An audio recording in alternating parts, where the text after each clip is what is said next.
Bismillahirrahmanirrahim. Assalamualaikum warahmatullahi wabarakatuh. Ya, video kali ini saya akan menjelaskan tentang fungsi.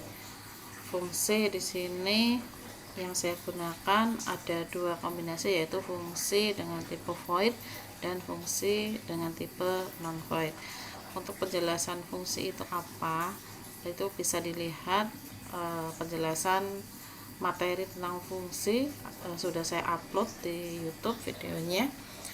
Materinya adalah tentang fungsi, sudah saya upload beberapa hari yang lalu ya. Nah, sekarang latihan penjelasan dari programnya. Langsung saja. Untuk pendeklarasian fungsi di sini ada dua cara. Bisa diletakkan di atas main. Kalau di atas main berarti di sini diletakkan untuk menempatkan definisi dari fungsi. Bisa juga di atas main itu hanya deklarasi fungsi saja, kemudian definisinya diletakkan di bawahnya gets atau setelah programnya itu selesai atau setelah kurung tutup kurawal gitu ya. Nah, itu nanti akan saya contohkan.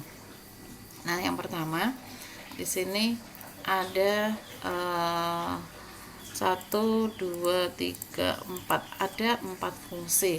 Kebetulan 4 fungsi di sini yang saya buat di sini adalah definisi semua. Artinya definisi itu apa sih? Nah, definisi itu bahwa pada saat kita mendeklarasikan fungsi itu sudah langsung ada informasi fungsinya atau tertulis secara lengkap. Nah, di sini deklarasinya ada void tambah, kemudian di sini ada parameternya. Parameter untuk fungsi tambah di sini ada 3 variabel, ada C itu untuk output, kemudian ada A sama B ini untuk input. Kemudian informasi yang akan ditampilkan dalam fungsi di sini hanya rumus, yaitu C sama dengan A plus B. Ini untuk definisi. Nah, kalau misalkan di sini sudah lengkap seperti ini, maka tidak perlu deklarasi. Tetapi kalau nulisnya deklarasi dulu baru definisi, maka di sini hanya diletakkan untuk deklarasi saja. Saya contohkan ya. Nah, ini adalah deklarasi. Sebentar, saya kopas dulu. Saya kopas. Ini dihapus. Ini titik koma karena deklarasi. Maka di sini definisinya. Nah, di sini letaknya. Ini fungsi namanya tambah, fungsinya tipenya adalah void. Ada parameternya, parameter formalnya di sini ada 3 variabel, ada C, ada A, ada B. Pada parameter ini untuk variabel output namanya adalah C, untuk variabel input adalah A dan B. Kenapa bisa tahu C itu adalah variabel output? Karena untuk tipe fungsi void, jika menggunakan parameter untuk variabel output, maka harus ada tambahan dan. Di sini ada dan-nya ya. Sebelum nama variabel di sini ada tambahan dan dulu. Kemudian setelah dideklarasikan, maka harus ada definisinya. Definisinya itu isinya apa? Isinya adalah perintah secara lengkap yang ada dalam fungsi. Perintahnya apa saja ya? Informasi apa yang nanti akan ditampilkan dalam fungsi. Nah, kemudian yang kedua, fungsi yang kedua sampai dengan fungsi yang keempat ini langsung definisi ya. Kita tidak ada aturan mau deklarasi dulu kemudian definisinya di bawah, di bawahnya program utama, atau langsung definisi seperti ini. Itu tidak ada aturan, jadi silahkan mau gunakan yang mana. Yang jelas kalau hanya deklarasi saja pasti harus ada definisi di bawahnya gets atau di bawahnya program utama. Tapi kalau langsung definisi itu cukup 1 kali penulisan tanpa ada penambahan definisi lagi di bawah. Nah, yang kedua di sini ada fungsi namanya adalah kurang, tipenya juga void. Nah, fungsi void itu artinya apa? Fungsi yang tidak mengembalikan nilai atau bisa disebut adalah prosedur. Prosedur di sini dia berisi penggalan perintah, penggalan coding yang mana nanti ketika dipanggil dari fungsi tersebut itu dia tidak langsung menghasilkan nilai.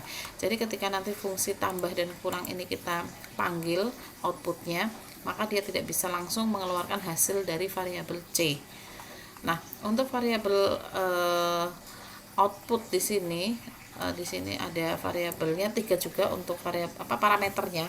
Parameter untuk kurang juga sama. Di sini ada C sebagai output, A dan B sebagai input. Kemudian yang ketiga di sini ada fungsi kali. Nah, fungsi kali di sini tipenya adalah float. Artinya dia tipenya adalah non void. Untuk fungsi yang bertipe non void, kalau bisa dikatakan di bahasa pemrograman itu namanya adalah function. Function itu yang mana fungsi yang mengembalikan nilai. Apa sih yang dimaksud mengembalikan nilai? Pada saat pengembalian nilai itu pasti di sini ada kata kunci return. Artinya dia langsung akan membaca apa yang ada dalam setelah return. Misalkan di sini return dalam kurung A kali B. Artinya nanti ketika kita memanggil sebuah fungsi kali, maka dia otomatis akan menghasilkan perkalian antara A dan B. Nah, fungsi parameter non void ini yang ciri paling terlihat di sini tipe datanya pasti bukan void, kemudian dia juga ada return value-nya. Kemudian yang keempat di sini fungsi bagi. Fungsi bagi juga sama, di sini ada parameternya. Nah, untuk fungsi yang non void di sini parameternya hanya untuk inputan saja, A sama B, ini juga sama A sama B. Dia tidak perlu menambahkan variabel atau parameter untuk output karena dia hanya menuliskan return, kemudian rumusnya apa, itu dia sudah menghasilkan nilai tanpa harus ada rumus, ada variabel untuk hasil yang isinya adalah rumus. Oke, ini sudah definisi dan deklarasi dari fungsi. Ada 4 fungsinya, namanya adalah tambah, kurang, kali, dan bagi. Tipenya ada void untuk tambah, void untuk kurang, non void itu kali, non void untuk bagi. Kemudian kita menuju deklarasi variabel. Nah, deklarasi variabel ini digunakan untuk variabel yang nanti akan kita gunakan pada program utama, yaitu di sini program yang perintahnya di antara main dan gets atau main dan return, gitu ya. Nah, variabel ini ada berapa sih jumlahnya, atau ada berapa namanya apa saja. Oke. Kalau jumlahnya itu paling gampang atau paling mudah kita melihatnya dari parameternya. Coba kita lihat di sini ada berapa sih variabel yang dalam parameter fungsi itu. Di sini ada 3. Ada 1, C, kemudian A, B. Ini ada 3 ya. Oke. Sekarang yang pertama, C itu adalah variabel hasil, variabel output. Maka kita juga harus mendeklarasikan variabel untuk output. A, B di sini untuk input. Berarti kita bisa mendeklarasikan 3 variabel. Yang satu harusnya untuk hasil atau outputnya. Nah, di sini ada angka 1, angka 2, ada hasil. Jumlahnya harus sama, artinya jumlah untuk fungsi untuk parameternya nanti harus sama. Di sini parameternya ini ada 3. Nanti pada saat pemanggilan fungsi itu jumlahnya juga ada 3. Kemudian tipe datanya harus sama juga. Di sini integer, di sini juga harus integer. Nah, yang pertama deklarasi, kemudian yang kedua di sini untuk parameternya kan ada digunakan untuk input. Nah, makanya kita harus menginputkan apa? Menginputkan nilai ke dalam variabel A sama B. Yang di dalam program utama di sini sudah diberikan nama angka 1 dan angka 2. Di sini untuk pendeklarasian variabel itu boleh sama boleh berbeda dengan nama variabel yang ada di dalam fungsi, karena di sini sifatnya sudah berbeda. Kenapa berbeda? Karena parameter yang dideklarasikan dalam fungsi ini dia sifatnya adalah lokal, artinya dia hanya diketahui atau bisa dikenali hanya di fungsi itu saja. Kalau misalkan di sini di fungsi tambah, maka dia tetap berlaku hanya di fungsi tambah. Ketika nanti akan digunakan lagi variabel dengan nama yang sama di fungsi kurang, maka dia harus deklarasikan ulang di dalam fungsi kurang, karena dia sifatnya lokal, artinya belum dideklarasikan ya. Lokal dia hanya berlaku di masing-masing fungsi. Sehingga dalam program utama di sini kalau kita menggunakan variabel A, B, C itu nggak bisa. Kenapa? deklarasinya harus ada lagi di sini. Makanya di sini ada deklarasi lagi untuk proses dari program utama. Nah, di sini untuk inputan A dan B, maka kita harus menginputkan dulu nilai ke dalam variabel angka 1, angka 2 yang nantinya digunakan untuk menginputkan variabel parameter A dan B. Kemudian setelah diinputkan, nah seharusnya kalau program ini tanpa menggunakan fungsi, maka setelah deklarasi variabel kemudian inputan, maka di bawahnya adalah penulisan rumus dari penjumlahan, pengurangan, perkalian, dan pembagian. Tetapi karena di sini sudah ada fungsi, maka untuk penulisan rumus tersebut digantikan dengan pemanggilan fungsi. Nah, pertama di sini untuk memanggil fungsi tambah. Fungsi tambah tadi namanya adalah tambah. Maka di sini tinggal dipanggil tambah. Kemudian setelah tambah, pada saat deklarasi di sini ada parameternya. Parameternya apa? Parameternya adalah variabel yang digunakan untuk proses di fungsi tambah tersebut ya. Di sini parameternya ada 3. 1, 2, 3. Berarti ini juga harus 3. 1, 2, 3. Oke. Nah, pada saat deklarasi di sini parameternya disebut adalah parameter formal. Parameter formal itu adalah parameter yang digunakan pada saat pendeklarasian atau pendefinisian dari fungsi. Kemudian pada saat pemanggilan di sini namanya adalah parameter aktual. Nah, jumlahnya ada 3, ini juga sama ada 3. Namanya gimana, sama atau tidak? Namanya itu tergantung dari deklarasi variabel yang ada di dalam program utamanya. Di sini nama variabelnya angka 1, angka 2 hasil. Berarti bukan C, A, B ya, tetapi sesuai dengan deklarasi variabel yang digunakan. Nah, setelah itu pemanggilannya juga harus urut. Di sini variabel output, input. Di sini juga sama, hasil ini output, angka 1, angka 2 ini untuk input. Ini harus urutannya sama. Kalau misalkan terbalik gimana? Misalkan angka 1 hasil angka 2, tetap akan keluar nilai penjumlahannya, tetapi nanti hasilnya tidak sinkron. Karena apa? Karena letaknya berbeda. Kemudian di sini setelah memanggil fungsi, kemudian fungsi ini belum bisa menampilkan hasil penjumlahan karena belum dipanggil. Nah, di sini perintah untuk menampilkan atau belum ditampilkan hasil dari penjumlahan ya. Nah, di sini karena fungsinya adalah fungsi void, dia tidak mengembalikan nilai, sehingga pada saat pemanggilan fungsi ini dia tidak bisa langsung keluar hasil penjumlahannya, tetapi harus ada tambahan cout untuk variabel hasil. Nah, di bawahnya di sini ada cout, hasil jumlahnya adalah ini, variabel hasil ini yang akan ditampilkan.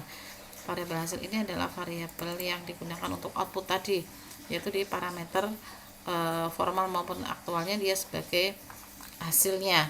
Hasil yang tadi sudah ada di rumus, yaitu di sini adalah sebagai C untuk menampung hasil penjumlahan A dan B. Kemudian yang kedua, pemanggilan fungsi kurang. Ini juga sama, nama fungsinya di sini adalah kurang. Kemudian parameternya ada 3 di sini, kurang juga ada 3 kan. Nah, urutannya juga sama, output, input. Di sini output, input. Variabelnya menyesuaikan dengan variabel yang dideklarasikan.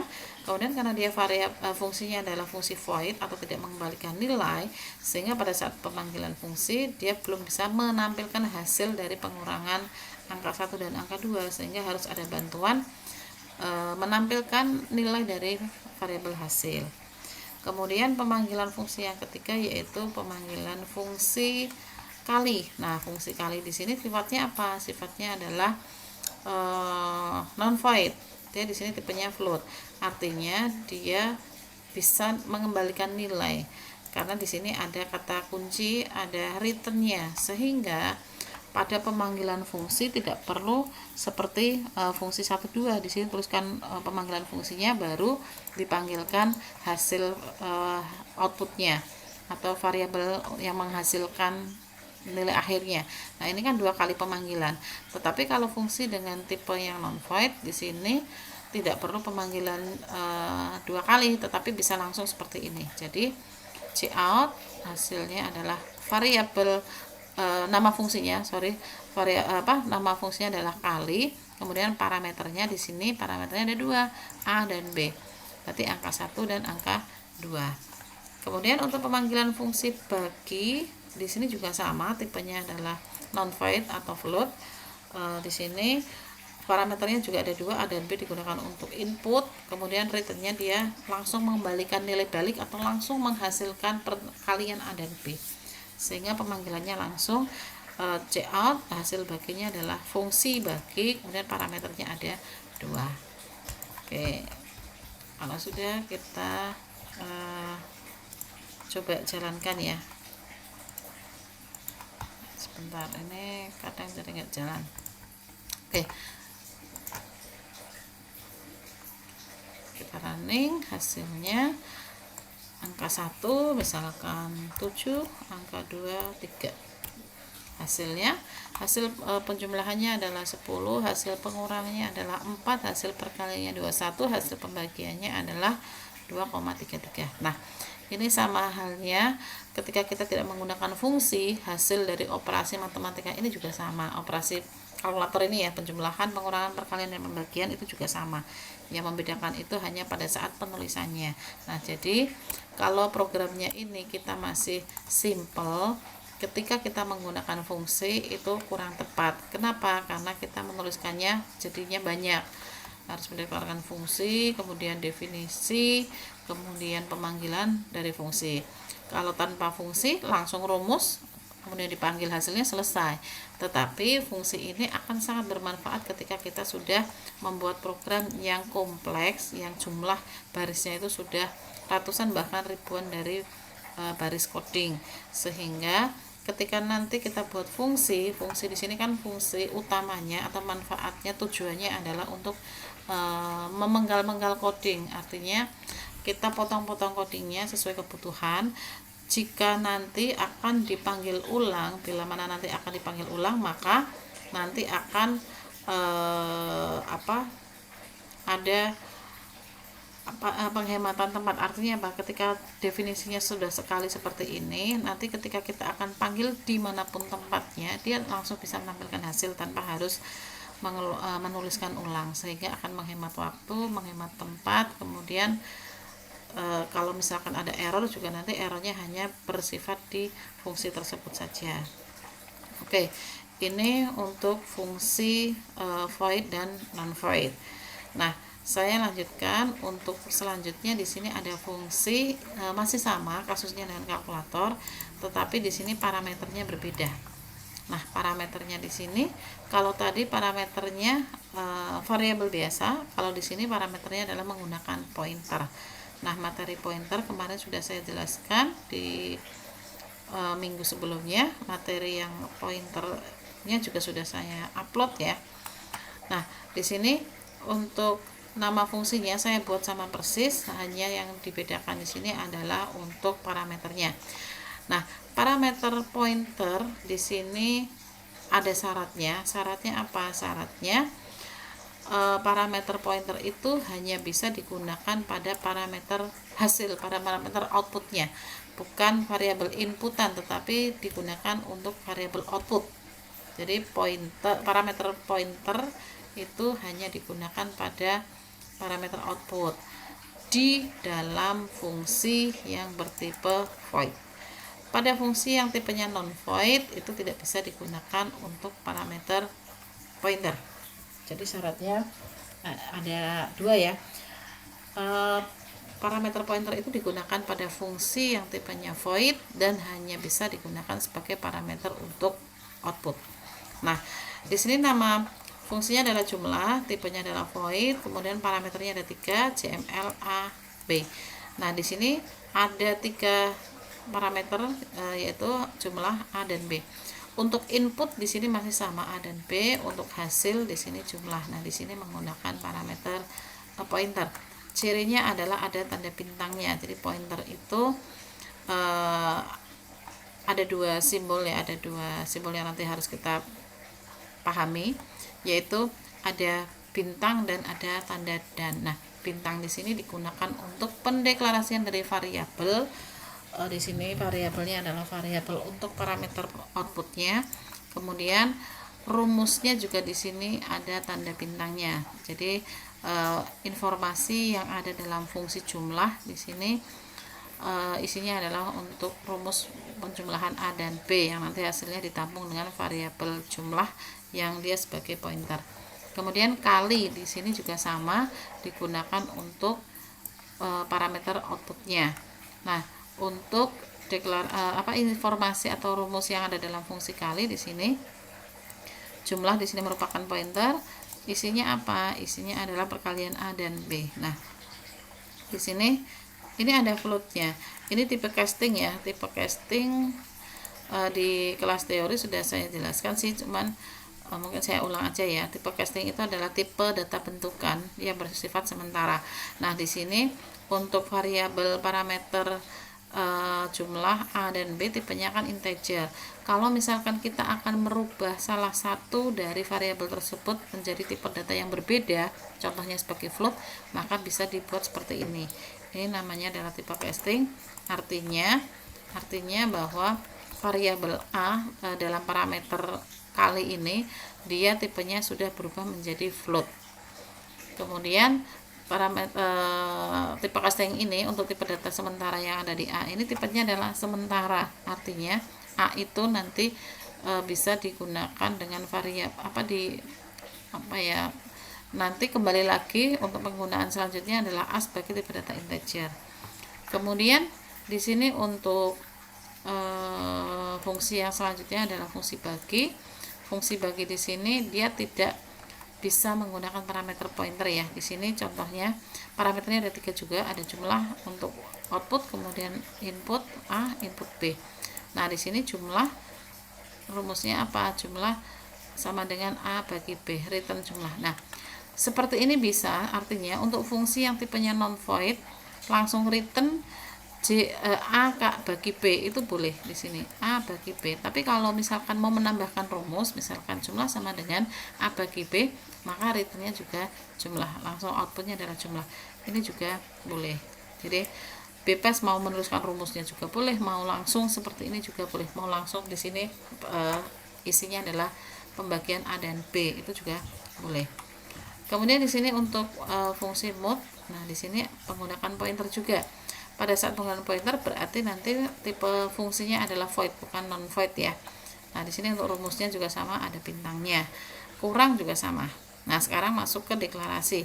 Deklarasi variabelnya di sini ada A, ada B, ada jumlah. Kemudian ada C. Kemudian di sini inputnya ada 2, A sama B. Ini kebetulan variabelnya saya buat sama ya, A sama B. Sekarang pemanggilan fungsi jumlah. Nah, di sini fungsi jumlah. Fungsi jumlah di sini tipenya adalah void. Kemudian ada pointernya. Berarti pemanggilannya nama fungsinya sama, jumlah. Kemudian parameternya di sini ada 3 variabel, di sini juga ada 3 variabel. Nah, untuk variabel pointer yang di sini sebagai parameter pointer pada saat pendeklarasian pendefinisian atau parameter formalnya, nanti di parameter aktualnya pada saat pemanggilan, pada saat output variabel output menggunakan parameter pointer, maka pemanggilannya di sini harus ada tanda dan. Nah, di sini ada tanda dan, pada saat deklarasi di sini ada tanda bintang. Kemudian variabel input dan input. Kemudian dipanggil hasilnya. Kalau pemanggil hasilnya di sini sudah tidak ada dan lagi, tapi langsung, karena nilai yang digunakan untuk menampilkan nilainya adalah tanpa ada tanda dan bintang ya. Kemudian yang kedua pemanggilan kali. Pemanggilan kali di sini kali mana? Oh, ini kali di sini tipenya adalah void, menggunakan parameter pointer juga, sehingga pemanggilannya adalah kali sesuai dengan deklarasi dari fungsi. Kemudian ada parameter pointernya, di sini pemanggilannya ada dan, kemudian parameter A dan B, di sini panggil hasilnya. Kemudian bagi, nah bagi di sini dia tipenya adalah non void, dia punya return value, sehingga tanpa pemanggilan 2 kali dia langsung cout bagi, kemudian nama fungsi bagi, kemudian parameternya adalah CAB, karena di sini parameternya juga ada 3, jumlah A, B. Output, input, input. Di sini juga sama, output, input, input. Kemudian pemanggilan fungsi modulo. Fungsi modulo di sini tipenya atau deklarasinya tadi menggunakan void ya, berarti dia fungsi yang void atau tidak mengembalikan nilai, sehingga harus dipanggil seperti ini. Nama fungsi, kemudian parameter output, parameter input. Kemudian panggil lagi untuk menampilkan hasilnya di sini sebagai variabel outputnya di dalam parameter itu namanya apa, maka di sini dipanggil. Kemudian untuk kurang juga sama pemanggilannya, nama dari fungsi, kemudian parameternya. Tadi parameternya adalah pointer, di sini input. Nah, parameter outputnya di sini namanya jumlah, sehingga di sini juga harus dipanggil jumlah. Nah, sekarang coba dijalankan.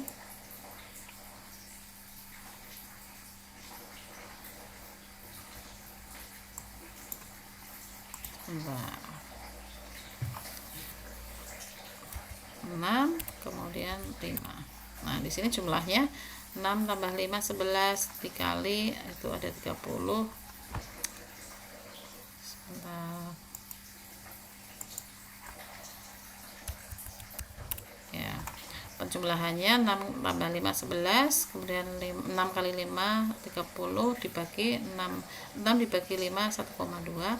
Modulnya sisa hasil bagi ya, 6 dibagi 5 sisa 1, kurangnya 6 kurangi 5 ada 1.